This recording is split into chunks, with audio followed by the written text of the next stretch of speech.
이번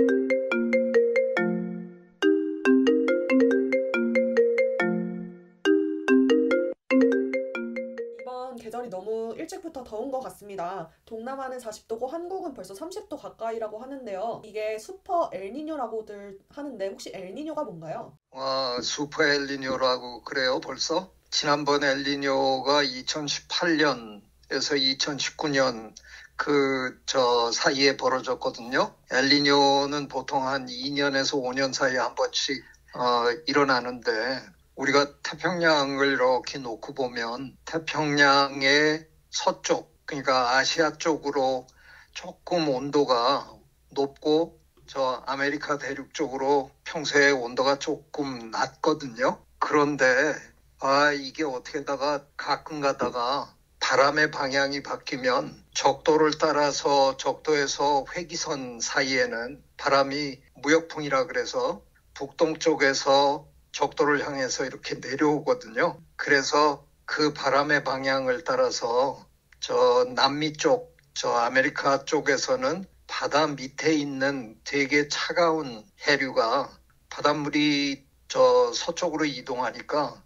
끌려 올라와 가지고 이렇게 움직이게 돼 있는데 가끔 가다가 이게 거꾸로 벌어지는 동태평양의 해수면 온도가 오히려 올라가서 이게 거꾸로 뒤바뀌는 경우가 생겨요. 그렇게 되면 이제 저 온갖 대기권 또 해류 흐름 이런 게 막 변해가지고 그 예상치 못한 방향으로 자꾸 기후가 막 변하는 거죠. 그래서 겨울이 갑자기 그냥 훈훈한 겨울이 오기도 하고 온대 지방에 그러고는 비가 내리는 게 여기저기 불규칙해지는 그런 일들이 자꾸 생겨요. 그래서 이게 하여간 기후를 많이 복잡하게 만드는 그런 대표적인 현상이죠. 그러면 두 번째로 바닷물 온도가 변하는 게 왜 중요한 건가요? 그러니까 바닷물의 온도라는 게 국지적으로 지역에 따라서 온도가 조금씩 다를 수 있을 거 아니에요? 예를 들면 적도 근처로 가장 많은 저 태양 에너지가 유입이 될 테니까 그쪽은 아무래도 조금 높을 거고 또 이게 동쪽이냐 서쪽이냐에 따라서 또 약간씩 다를 수도 있고 그 온도 차이 때문에 해류의 방향이 정해질 거 아니에요? 그런데 그 온도가 변하면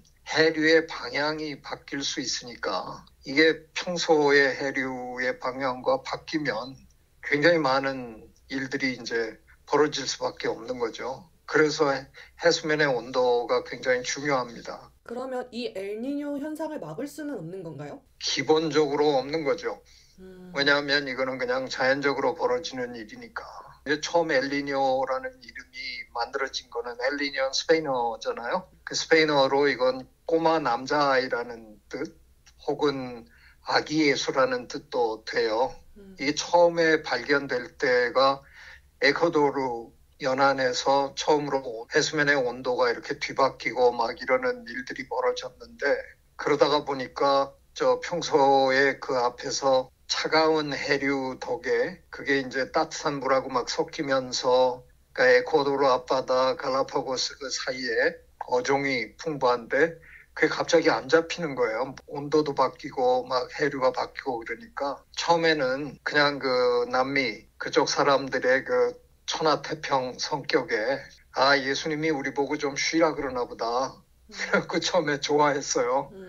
아기 예수가 우리에게 주는 휴가다. 이렇게 생각하고 한두 차례는 이참에 좀 쉬지 그랬는데 이게 이제 자꾸 반복하면서 그 영향이 훨씬 커지니까 이제는 우리가 굉장히 신경을 쓰는 거죠. 엘니뇨가 한 번씩 벌어지면 이게 보통 한 3, 4년, 5년 주기로 자꾸 벌어지는데 한 번씩 벌어지면 지구 전체에 주는 영향이 상당하니까 모두들 이거에 굉장히 이제는 예민하게 반응하게 됐죠. 기본적으로 인간의 힘으로 막을 수 있는 건 아닙니다. 이건 그냥 자연적으로 벌어지는 현상이기 때문에.